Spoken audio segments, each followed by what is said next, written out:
Okay, so last Saturday is the first full session no PBR 2026. Hindi ako nakapunta kasi nga sobrang dami ng ginagawa. Pero kahit na hindi ganun karami yung ginagawa, malaki yung chance na hindi pa rin ako pupunta. And siguro this is the same answer na ibibigay ko dun sa mga taong magtatanong kung bakit hindi ako sumasama ng mga run club. Which is, the simple answer is hindi siya nagmamatch dun sa nakaschedule ko na training. Example, kung Saturday na full session with PBR, plan nila is like a 1-hour session, seminar like that, and another hour of running. Sa schedule ko ng training, kung Saturday is a rest day, and yung Sunday is supposedly yung ginagawa ko day, 18 kilometer LSD.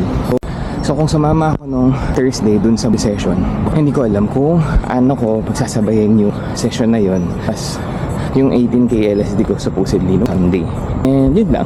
Pero don't get me wrong, masayang sumama sa mga run club.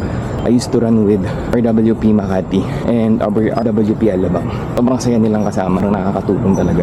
Yun nga lang, pag nakaset na kasi yung utak ko sa isang meaning na gagawin ko, hindi ako basta-bastang nagpapasway sa gagawin ko. Kasi nga, nakaplat na siya eh. So pag binago mo pa yun, magugulo pa lahat. Pero kung nga, eh, hindi naman kayo nababother or nakakaya nyo namang ipag-interchange yung plan nyo, yung plan ng run club na sasalihan nyo. And yes, by all means, go for it.